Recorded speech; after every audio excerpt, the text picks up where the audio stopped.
Pues estamos estudiando el libro del profeta Isaías y estamos en el capítulo 30. Capítulo 30. Hoy vamos a ver los versículos del 12 al 21. En este capítulo Dios reprocha severamente a Judá por confiar en Egipto en lugar de confiar en Él. Este es uno de los problemas más serios de los judíos, ¿no? Confiar desde que Dios los sacó de Egipto, donde estuvieron esclavos mucho tiempo, los sacó de allá y les dijo, no van a confiar en otros pueblos, en otros dioses, tienen que ser un pueblo aparte, que se identifique y que claramente busque a Dios. Pero el ser humano es tan caprichoso, ¿no? Y pues muchas veces no cree lo que Dios dice. Y en este caso que estamos viendo este capítulo, Dios le ha dicho, bueno, ustedes necesitan confiar en mí, pero ellos no confían en Dios. Y el ser humano pues es tan presto para cambiar de forma de pensar. Dios los ha venido trayendo a muchas descendencias anteriores por el desierto y por Canaán, y les ha dado la victoria, los ha sacado de la esclavitud y les ha dado a que ganen guerras completas. Y muchas guerras ni tuvieron que pelear. Solamente Dios peleó por ellos, pero ellos siempre dejaban de creer en que esto era posible. Y lo que estamos viendo aquí es que pues, los asirios estaban atacando a Judá en Jerusalén, pero ellos no confiaron en que Dios los iba a librar de la mano de los asirios. Y ellos deciden buscar una alianza con Egipto. Las alianzas que ellos tenían, pues Dios no estaba de acuerdo, porque había dos problemas, no habían consultado a Dios. Por eso el profeta Jeremías, él dijo en el capítulo 17 de Jeremías, versículo 5, así ha dicho Jehová, maldito el varón que confía en el hombre y pone carne por su brazo y su corazón se aparta de Jehová. Entonces, para Dios siempre ha sido así, ¿no? El hombre debe de confiar más en Él, no en las demás personas. Pero los judíos querían desviarse, ¿no? Y querían confiar más en Egipto. ¿Por qué? Porque Egipto tenía un gran armamento,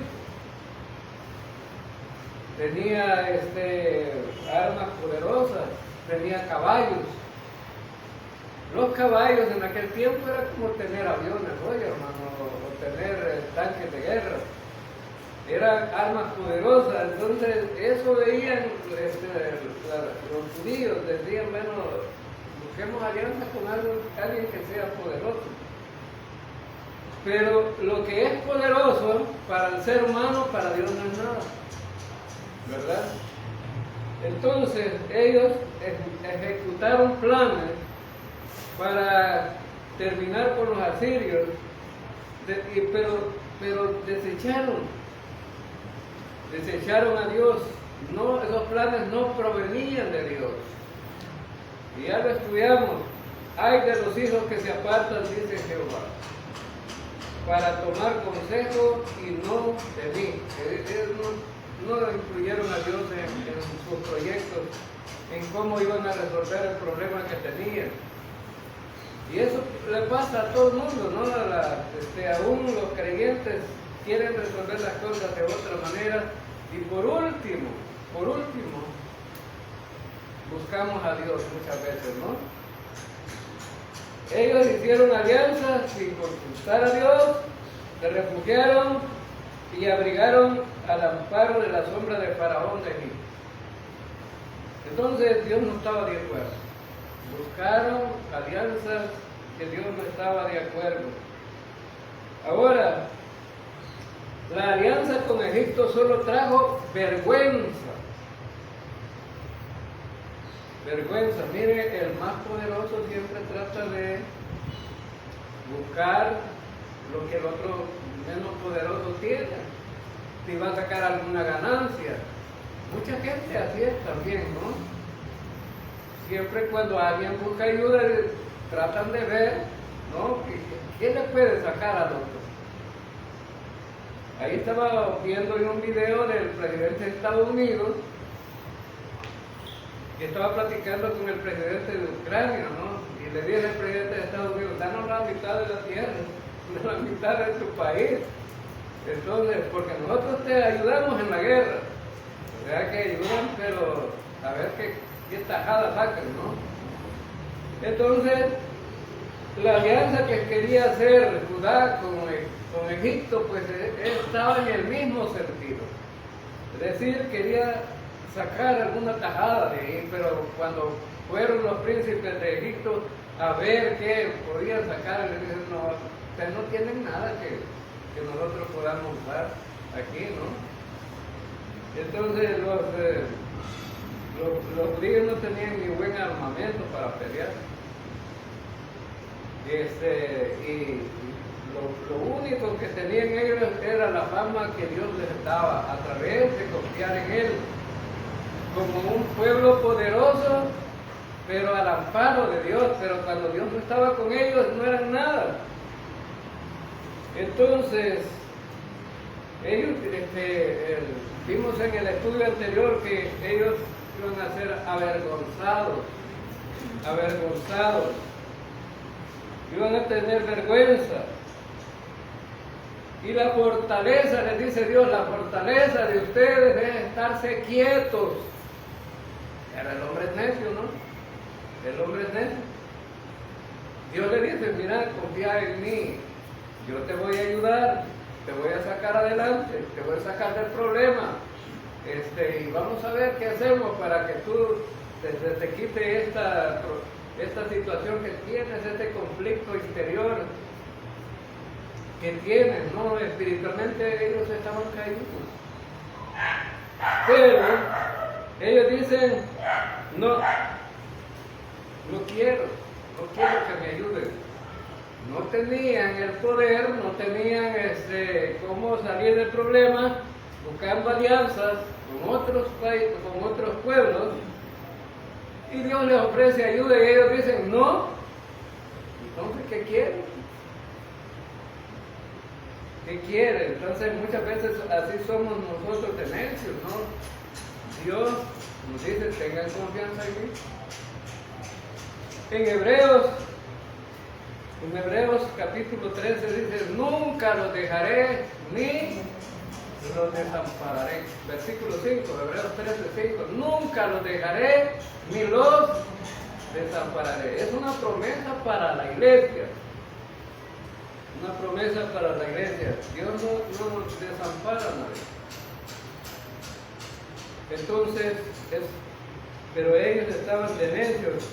Dios le dijo al profeta Isaías que documentara el rechazo del pueblo a su mensaje y a su mensajero y a Dios mismo. Entonces ellos estaban rechazando el mensaje del profeta, el mensaje que venía de Dios, estaban rechazando al mensajero y estaban rechazando a Dios mismo. ¿Qué les parece? ¿Qué les parece? Cuando una persona, un creyente se vuelve rebelde en contra de Dios, es lo mismo que Judá estaba haciendo con Dios. Leamos el versículo 9 al 11. Versículo 9 al 11 de Isaías capítulo 30.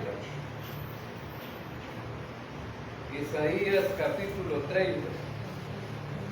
Porque este pueblo es rebelde hijos mentirosos, hijos que no quisieron oír la ley de Jehová, que dicen a los videntes, no veáis, y a los profetas, no profeticéis lo recto. Decirnos cosas halagüeñas, profetizar mentiras, dejar el camino apartado de la senda, quitar de nuestra presencia al Santo de Israel. Miren lo que estaban haciendo. No quisieron oír la ley, estaban rechazando la palabra de Dios. La palabra de Dios. Y aún muchos creyentes la rechazan. Y están dentro de la iglesia y tienen la Biblia, pero la rechazan. ¿Y cómo? Se les está dando el consejo, pero no hace caso. Allí en la Biblia está el consejo, pero no hace caso.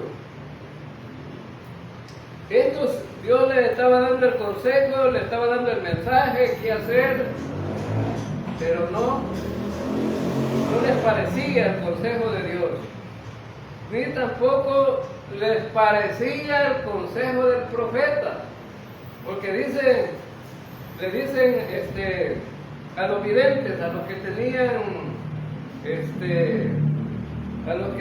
tenían visiones, a los videntes les dicen, no nos cuenten esas visiones, ¿no? Esas visiones eran verdaderas, no como las de hoy día, ¿no? Que dentro de la iglesia aparece un subprofeta ahí, ¿verdad? Entre comillas, que no es verdadero profeta, y empieza a hablar de la otra hermana o hermano, que dice, usted está en pecado, hermano. Y empiezan a decir cosas del hermano, no del hermano. Y entonces, y viven en el mismo mesón, ¿y cómo no van a saber la vida del otro? Pues, si viven en el mismo mesón. Ya no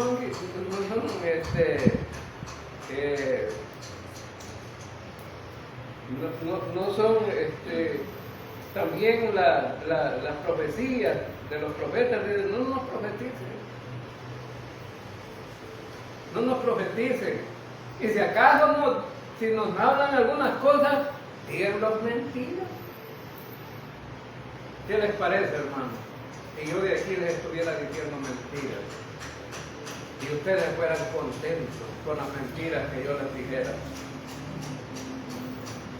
Pero no es así. ¿Verdad? Dios quería decirles la verdad, pero a veces la verdad a algunos les parece mala, ¿no? Y la mentira les parece buena. Ellos dicen, decirnos cosas halagüeñas, profetizar mentiras, dice, profetizar mentiras. Entonces, hay profetas ahora en este tiempo mentirosos, hermano, y hay muchos, abundan profetas mentirosos. ¿Y a la gente le gusta? Sí, le gusta. Cuando nosotros predicamos desde aquí, a la gente no le gusta lo que predicamos. ¿Por qué? Porque le estamos diciendo la verdad a la gente. Pero hay gente que le gusta que le digan mentiras. Siembra. Le gusta esa palabra, siembra, ¿verdad? Tú me vas a dar $100 y el Señor te va a dar carro nuevo, casa nueva. Y ir haciendo el garage nuevo porque ya va a venir el carro rojo que te voy a dar, hasta el color, ¿verdad? Entonces a la gente le gusta eso. Le gusta que le digan mentiras, ¿verdad? No, hombre, y quien es bendecido es el que recibe la plata del creyente, ¿no? Tiene casa bonita, tiene casa de lujo, carros bonitos. Ahora entonces, pero, y le dicen, ¿sos creyente? Sí, pero ¿por qué estás enfermo? ¿A quién le gusta estar enfermo, hermanos? A nadie. Pero estás enfermo, tú no eres creyente, estás enfermo. ¿A dónde dice la Biblia que no nos vamos a enfermar, hermano? ¿A dónde dice? ¿A dónde dice, bueno, nos ofreció dinero Jesucristo a nosotros para tener plata en el bolsillo? ¿Nos ofreció dinero? No. Pero estos falsos profetas le dicen mentiras a la gente. Miren Jesucristo, ¿qué dijo Jesucristo en el Padre Nuestro? Pues, ¿qué ofreció Jesucristo ahí? El pan nuestro de cada día, todos los días, no el pan nuestro de cada día, dánoslo hoy. Entonces no le dice te voy a mandar bajos de billetes del cielo, no dijo. Y Jesucristo dijo, este que ven aquí no tiene ni siquiera donde recostar su cabeza, ni siquiera una piedra para poner la cabeza, pues. No tenía casa, andaba de un lado para otro. Ahora, pero los que son codiciosos les gusta este tipo de mensajes también, porque les gusta que les digan que van a tener dinero, o sea, los codiciosos siguen a eso. Ahora, y dice, y otra recomendación que ellos mismos daban a los profetas y a los videntes, les decían, dejar el camino apartado de la senda, quitar de nuestra presencia al Santo de Israel. Les decían, quítanos delante de nosotros al Santo de Israel. Pero, entonces, ¿qué pasa, hermano? ¿Qué pasa? ¿Estamos desechando a Dios? Estamos desechando a Dios. Quita al Santo de Israel delante de nosotros. No querían saber nada de Dios. Pero por eso estaban en una gran desgracia. Lo vamos a ver un poquito más adelante. Estaban en una gran desgracia. Tenían miedo. No hallaban qué hacer. Y el que está en desgracia no quiere que le resuelvan ya. No tienen paciencia para esperar la voluntad de Dios o esperar la respuesta de Dios.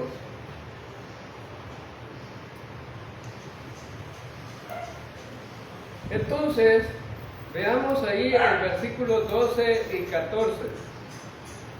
Por tanto, el Santo de Israel dice así, porque desechaste esta palabra y confiaste en violencia y en iniquidad, y en ellos os habéis apoyado, por tanto os será este pecado como grieta que amenaza ruina, extendiéndose en una pared elevada, cuya caída viene súbita y repentinamente, y se quebrará como se quiebra un vaso de alfarero, que sin misericordia lo hacen pedazos, tanto que entre los pedazos no se haya tiesto para traer fuego del hogar o para sacar agua del pozo. Mira lo que iba a pasar con ellos. Aquí está hablando acerca de Judá. ¿Cómo iban a acabar ellos? ¿Sí? Dice que ellos les pareció mejor ir a una guerra y desechaste la palabra y dejaste de confiar en mí. Pero por esa razón, dice que Dios lo iba a tomar como un pecado de ellos, que iba a ser como una grieta de gran amenaza. Una grieta en una pared, hermanos, es una gran amenaza. Es decir, con un temblorcito se cae la casa. Entonces, ¿qué está diciendo entonces el Señor? Ustedes van a acabar como nada. Un vaso del alfarero, le dice, se hace pedazos. ¿Sí? Si tiene un vaso usted un vaso de barro, lo deja caer, cree que va a quedar bueno, va a quedar hecho pedazos. Y ustedes, les está diciendo Dios, ustedes son como un vaso de esos, que cuando venga de súbito la caída de ustedes, como dice el dicho popular, entre más alto está, más duro es el golpe, ¿no? Entonces, entre más alto te crees, más duro va a ser tu golpe y vas a quedar como nada. Entonces les estaba advirtiendo hasta dónde iban a llegar ellos por no confiar en él. Entonces dice que el vaso se quebrará como se quiebra un vaso del alfarero, es decir, el vaso está diciendo que ellos son los vasos. Es una metáfora, ¿no? Cada judío era un vaso del alfarero que cuando cayeran por no ser necios iban a quedar hechos pedazos. Ahora, a tal grado, hermanos, miren la dimensión del castigo, ¿cómo iba a ser? La dimensión del castigo era que no iban a servir ni para traer fuego, pues en un tiesto grande se puede echar brasas, se puede llevar para otro lado y puede encender fuego. En un tiesto grande que quede, ¿verdad? Se puede llevar agua para otro lado y puede servir, ¿no? Pero ellos ni esa capacidad iban a tener, iban a quedar hechos nada, destrozados totalmente. Entonces, desechar la palabra por haberse apoyado en la violencia y en la iniquidad, por estas razones les vendría el castigo. Hermano, rechazar la palabra es tremendo. Cuando sacamos la Biblia y le decimos a la gente, ¿esto qué es? La Biblia, dicen ellos, ¿la conocen? No, la gente la conoce. ¿Y cree usted que es la palabra de Dios? Sí, pero cuando leemos unos pasajes en los cuales no están de acuerdo en la Biblia, el papel aguanta todo lo que le ponen, dice. Ya no creen en la Biblia. ¿Sí? O sea, es decir, están rechazando la palabra de Dios. Están rechazando el consejo de Dios. Entonces, ellos, los proyectos de ellos, de llevar a una guerra, de ir a traer a los egipcios para que los apoyaran en la guerra, eso iba a quedar deshecho. No iba a funcionar, para nada iba a funcionar. En Isaías 31, solo pásense al otro capítulo, vamos a leer dos versículos, versículo 1 y versículo 2. Ay de los que descienden a Egipto por ayuda. En los caballos buscan apoyo y confían en los carros porque son muchos y en los jinetes porque son muy fuertes, pero no miran al Santo de Israel, ni buscan al Señor. Pero Él también es sabio y traerá el mal y no retirará sus palabras. Se levantará pues contra la casa de los malignos y contra el auxilio de los que hacen iniquidad. De nada les iba a servir que buscaran a los egipcios. Tenían carros, tenían caballos, tenían buen armamento para pelear una guerra, pero de nada iba a servir. Porque Dios es más poderoso que todo lo que hay, hermanos. Amén. Dios es más poderoso que todo. Y cuando contemplamos el cielo y dice la palabra, ¿verdad? Los cielos cuentan la gloria de Dios. Salga usted en la noche, mira las estrellas, la luna, cómo se sostiene pues, en el espacio. ¿Bajo qué poder se le tiene ahí? ¿Sí? Está tan maravilloso, ¿no? La obra de Dios, que solo imaginarse que Dios no tiene poder es la locura más grande que puede haber. ¿Sí? Cada ser creado, cuando contemplo yo a una persona, ahí veo yo lo que Dios ha hecho. Lo que Dios ha hecho. Imagínense usted el ojo de una persona, pues.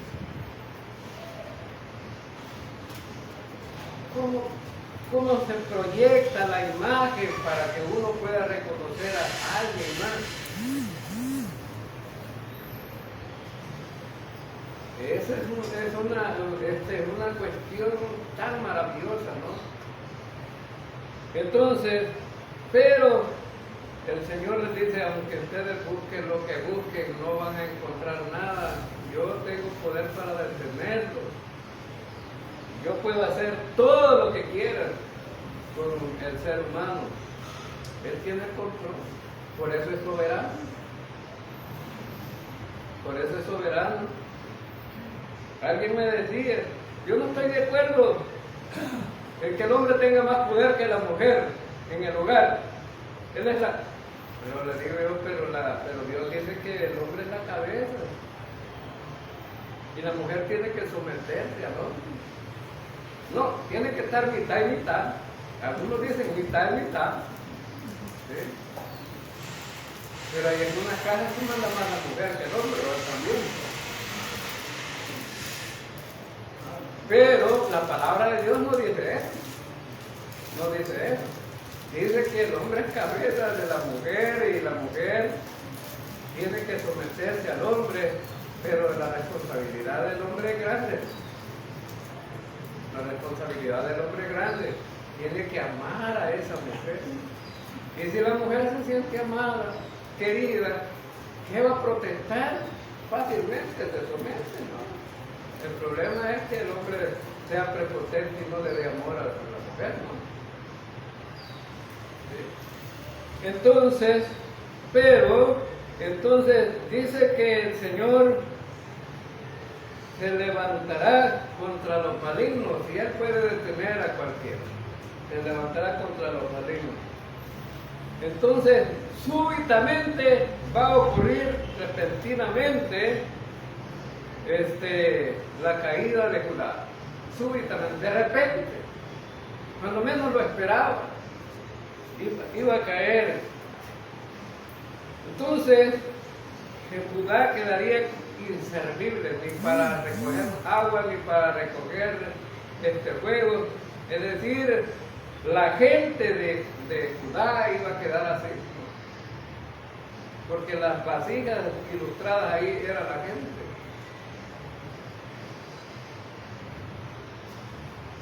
Veamos el versículo 15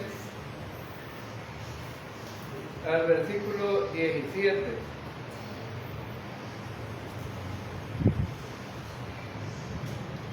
Veamos cómo la gente se siente con su autosuficiencia. Porque así dijo Jehová el Señor, el Santo de Israel: en descanso y en reposo seréis salvos. En quietud y en confianza será vuestra fortaleza. Si no quisiste, sino que dijiste, no, antes huiremos en caballos, por tanto vosotros huiréis. Sobre corceles veloces cabalgaremos, por tanto serán veloces vuestros perseguidores. Un millar huirá a la amenaza de uno, a la amenaza de 5 huiréis vosotros todos, hasta que quedéis como mástil en la cumbre de un monte y como bandera sobre una colina. Qué tremendo, ¿no? La autosuficiencia, ¿no? Nosotros no te queremos, Señor. Nosotros queremos a los egipcios, sus caballos, sus jinetes, queremos su fuerza, su poder. Ellos, eso era lo que querían, ¿verdad? Pero Dios ofreció protección a Judá, protegerlo de Asiria. Entonces, si Dios lo protegía de Asiria, no necesitaban hacer nada. No necesitaban hacer nada. No necesitaban esa ayuda de Egipto. Pero ellos debían de confiar en Dios y Dios cumpliría sus promesas. Ahí está todo la clave de este evento que se estaba dando. confíen en mí, dice el Señor, y ustedes no van a tener que hacer nada. Porque Él dice, en descanso y en reposo seréis salvos. En descanso y en reposo seréis salvos. En quietud y en confianza será vuestra fortaleza y no quisiste. Ahora, cuando hablamos acerca de la confianza, hermano, el descanso es confiar en Dios, descansar en Él. Descansar en Él. ¿No se ha sentido alguna vez tan afligido, hermano? Dobla las rodillas y le clama al Señor y ora a Él y habla con Él, y cuando termina la oración usted se siente descargado totalmente, se siente en paz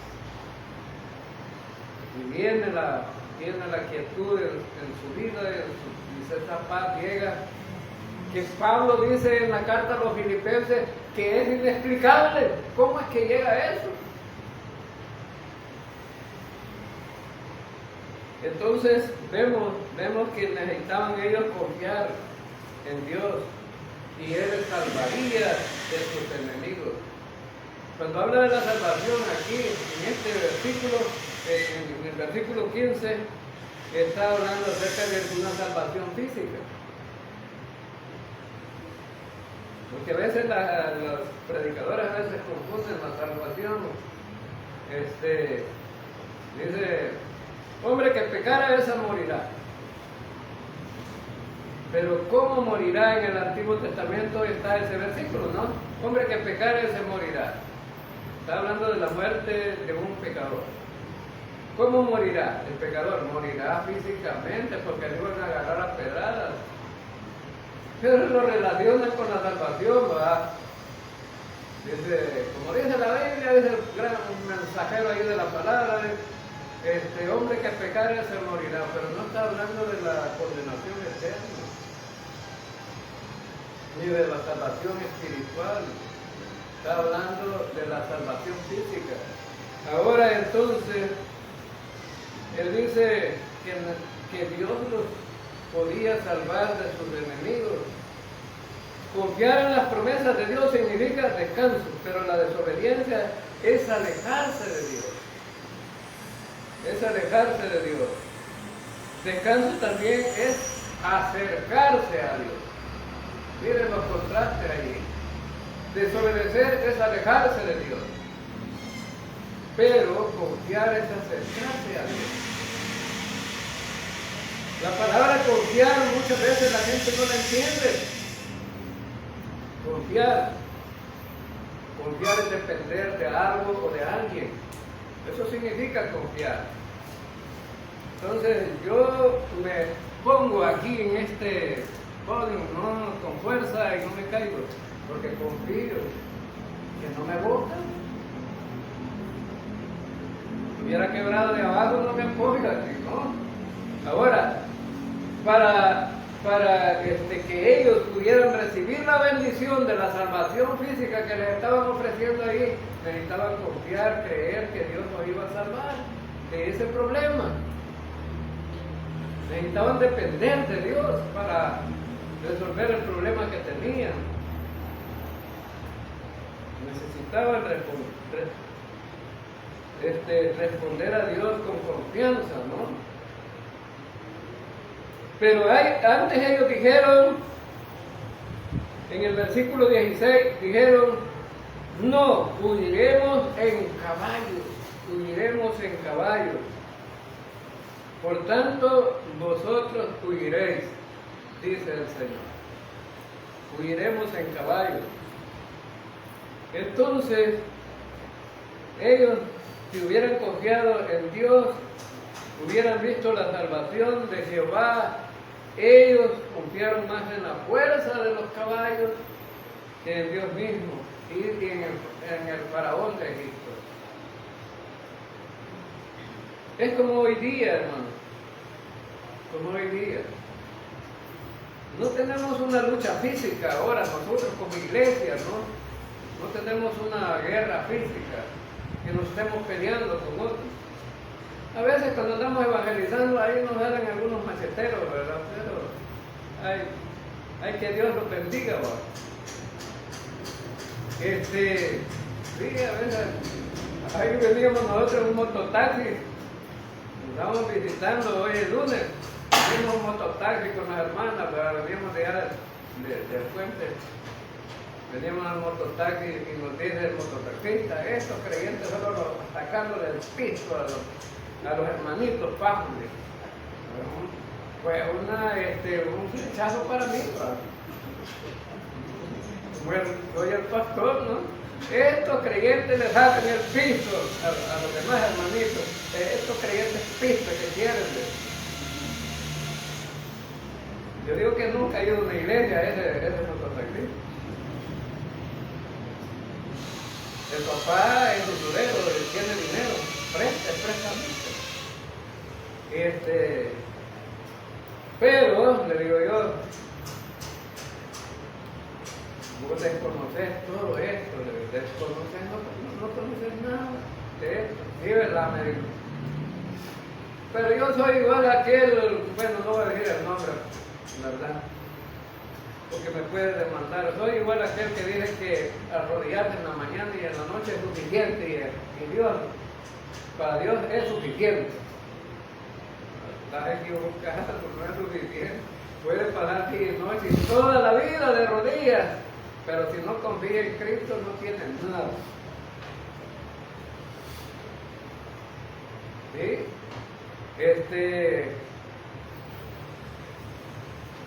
La Biblia dice que si no confiamos en Cristo no tenemos nada. Todo depende de Cristo.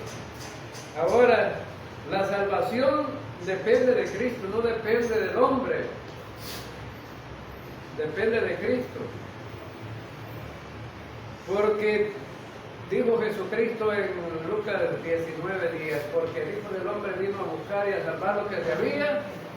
¿A qué vino Cristo? Pues a buscar y a salvar lo que se había perdido. Dios lo envió a buscar y a salvar lo que se había perdido.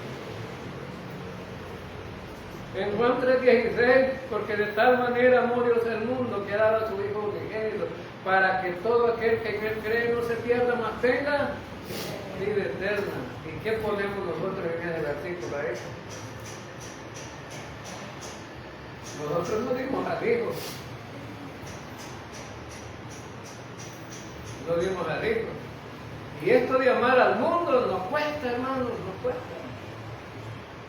El vecino que tenemos ahí a la par, a veces, ¿verdad? Porque nos tira la basura ahí en la puerta, estamos renegando, ¿no? Y estamos ahí queriendo pelear con él. Ahora entonces, nosotros lo único que nos pide el Señor ahí es la fe, para que todo aquel que en él cree, la fe únicamente, y la fe no es obra.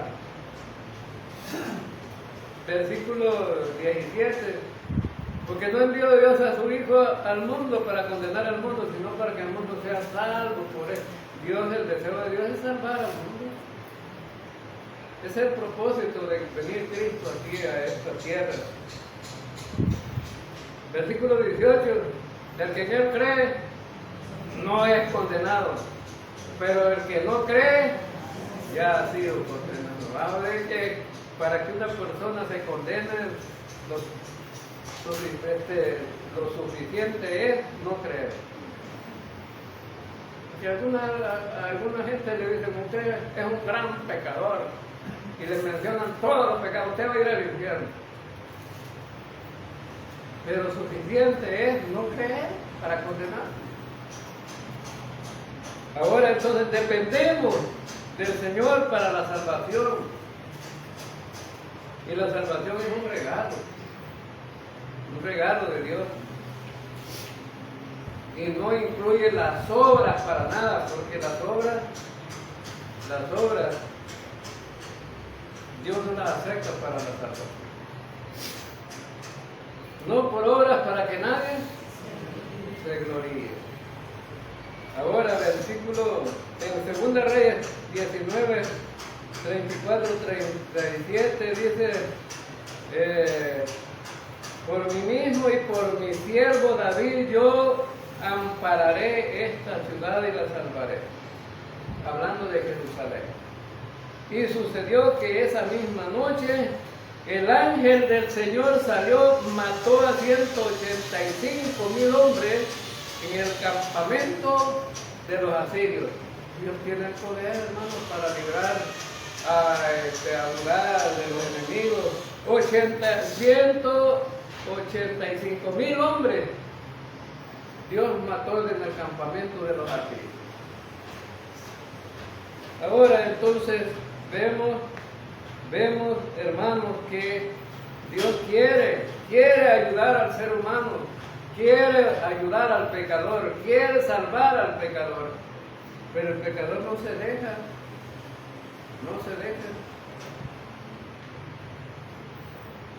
Cuando salimos a evangelizar, la gente hace una lista, ¿no? Una lista, no creo que sea solo la fe, dice la gente, no, la fe es muy poquito. Algunos religiosos dicen, no, tenés que bautizarse y tenés que tomar la comunión, y no te vas a poder salvar. ¿Salva el bautismo, hermanos? ¿El bautismo en agua salva? ¿Por qué? Ilústrese, ¿por qué? ¿Por qué no salva el bautismo en agua? Porque es una obra, no por obra. Es una obra, el bautismo es una obra. Tomar la comunión o la Santa Cena es una obra. No ha sido hecha para salvar a nadie. Ir a la iglesia salva, hermano. ¿Y usted se va a salvar? Sí, no, hombre, si yo tengo 40 años de asistir a la iglesia. La iglesia no salva a nadie.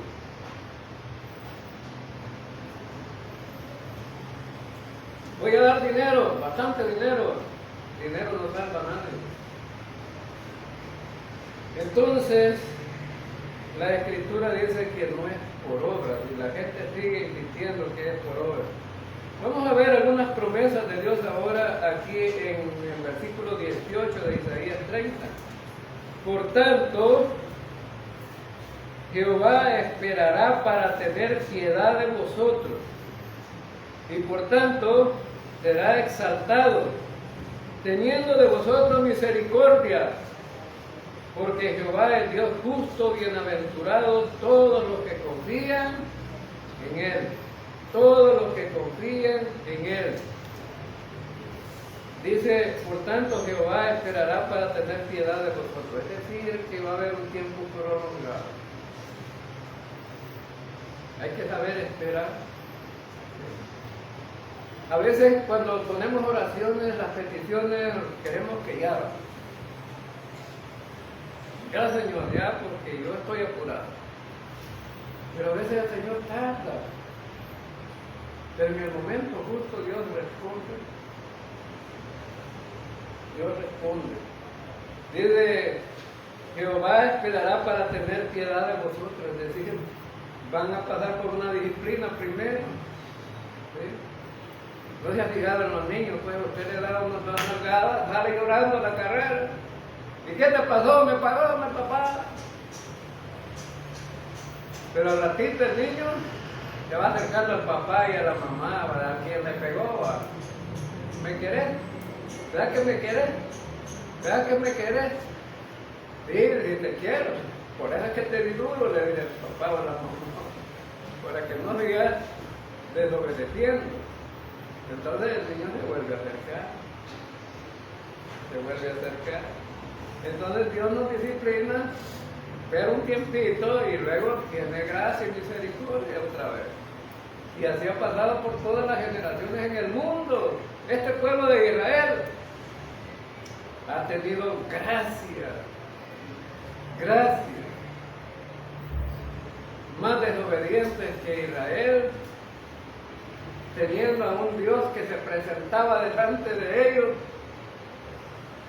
Nosotros somos bienaventurados, ¿no? Porque dice la Biblia, bienaventurados aquellos que creen sin ver.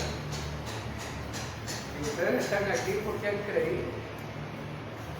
Ahora, Pero Israel tenía milagros que lo veían bastante, ¿no? No podemos tomar agua en el desierto, no podemos tomar agua, está amargo todo esto. Tiren esa rama ahí, tiraron la rama y después estaba buena el agua para tomársela. No era un gran milagro de eso. Tenemos hambre, no hemos comido. La carne allá en Egipto estaba buena y las cebollas y los ajos y los pepinos y todo lo que comíamos allá estaba bueno y aquí nada. Y le manda el maná a Dios desde el cielo. Vaya, coman. ¿Sí? Se manda hojuelas, ¿no? Bien, entonces, a nosotros a veces las cosas nos gustan, pero Dios dice, espérense. Tengan paciencia. Esperen. Entonces, cuando sabemos esperar, Dios tiene misericordia. Y dice que Dios va a ser exaltado por lo que va a hacer con Judá. Porque Judá es culpable de negar a Dios y de alejarse de Él y de no estar con Él.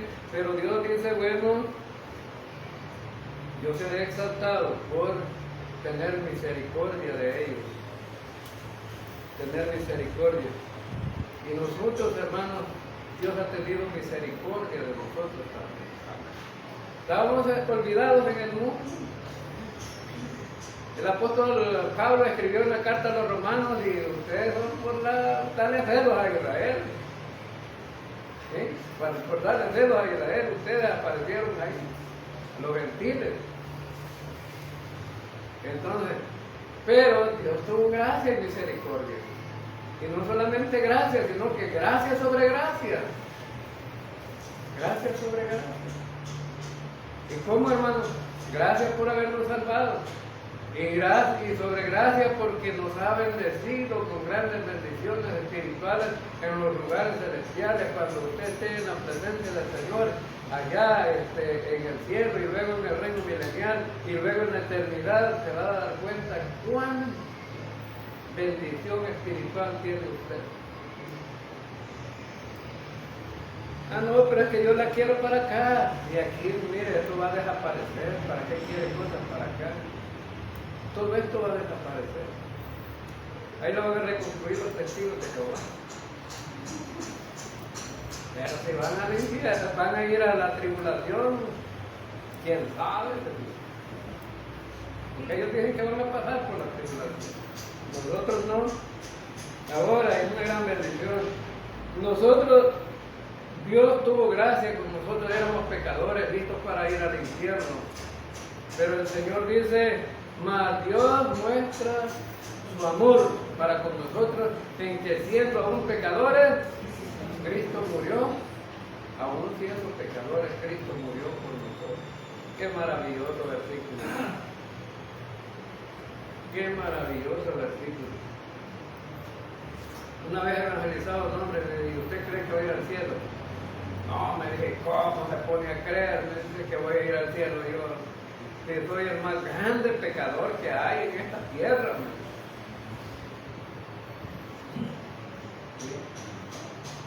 Y cuán grande pecador es usted que se considere que Dios no lo va a perdonar. No, me robé una gallina ahí de la vecina. Le quebré la pata a una de ellas y resulta que la vecina dijo, le quebraron la pata a la gallina. Vamos a hacer en sopa. Y lo peor, me dijo, que me mandaron un plato de sopa. ¿Y qué le mandaron? La pata de la gallina. La pata que había quebrado, le mandaron. Porque una gallina dije que era gran pecador que le había comido a la vecina. Hay algunos que han hecho cosas peores. Pero dice, bienaventurados los que confían en Él. Bienaventurados los que confían en Él. Dos veces dichosos. La palabra bienaventurado significa dos veces dichosos. Los que confían, porque recibirán misericordia y serán bendecidos.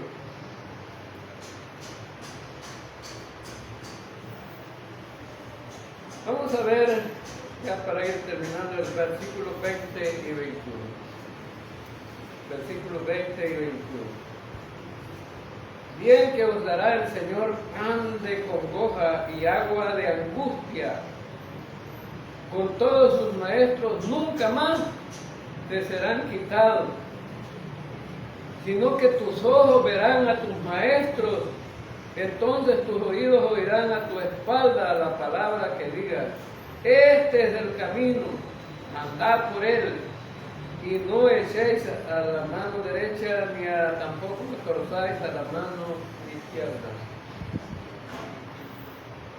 Ya estudiamos en este pasaje que ellos le dijeron a los videntes y a los profetas: no queremos saber nada. Mentira, dicen. Está más bonito que nos digan mentiras. ¿Sí?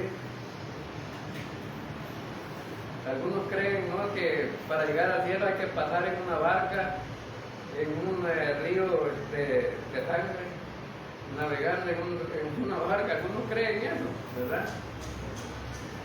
Para pasar al otro lado. Y si el barquero no te pasa, vas a quedar para siempre ahí de barquero. Y es como un cuento que alguien inventó y la gente lo cree. Pero ¿sabe qué? Dice que primero les va a dar congoja. Bueno, dice pan de congoja y agua de angustia. Les va a dar a beber y a comer. ¿Pero qué es eso, hermano? El sufrimiento que ellos iban a enfrentar hasta enfrente a los enemigos. Es decir, cuando uno está sufriendo algo por un problema, una situación difícil, es pan de congoja, hermano. ¿Sí? Pan de congoja. Cuando uno está en una situación difícil, ¿no?, la esposa está enferma y pues el diagnóstico del doctor es que ya no hay más que hacer. No, hombre, es como esa agua de angustia. Bueno, no podemos hacer nada más. Pero el Señor dice: confía en mí, confía en mí. Mi esposa ya está caminando por la pura misericordia del Señor, porque hemos confiado en Él. Porque mi esposa le dijo al médico: tenés que estar acostada y sentada toda la vida de aquí para allá. Pero eso no puede ser, dice mi esposa, ¿no? Yo voy a confiar en el Señor y me voy a levantar todos los días como siempre me he levantado, y voy a hacer oficio como siempre lo he hecho. Y aquí pasa, ¿no? Siempre haciendo lo mismo, trabajando duro. Pero es por la gracia y la misericordia del Señor. A los de la tribu de Judá, la situación de ellos era que querían esclavizarlos, ya se iban a traerlos, se los iban a llevar para otro lado y iban a sufrir. Y estaban angustiados, ¿no? Pero el Señor dice: te voy a bendecir. Con todos tus maestros nunca más te serán quitados. Es decir, les dicen los profetas y los que les enseñan la palabra, no les serán quitados, y ahí van a estar para consolarlos, animarlos a través de la palabra de Dios. ¿No se anima usted cuando oye la palabra de Dios, hermano? Ese es lo mejor que tenemos para consuelo, ¿no? La palabra de Dios. Es nuestra dirección. Esta es nuestra mejor comida que podamos comer para alimentarnos y fortalecernos. La palabra de Dios. No te voy a quitar los maestros, vas a oír el mensaje. Y también dice que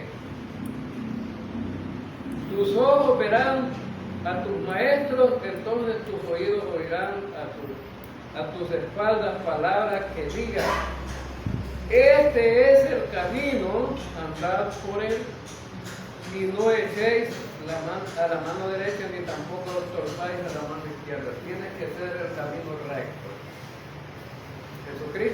yo soy el camino, yo soy la verdad, yo soy la vida. No se salga de ahí.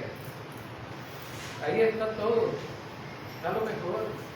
Yo soy el camino, es decir, el camino hacia Dios, camino recto. Nuestra mente y nuestro corazón debe estar enfocado en el blanco que es Jesucristo. Y dice, ustedes van a oír ese mensaje, pero no lo tuerzan.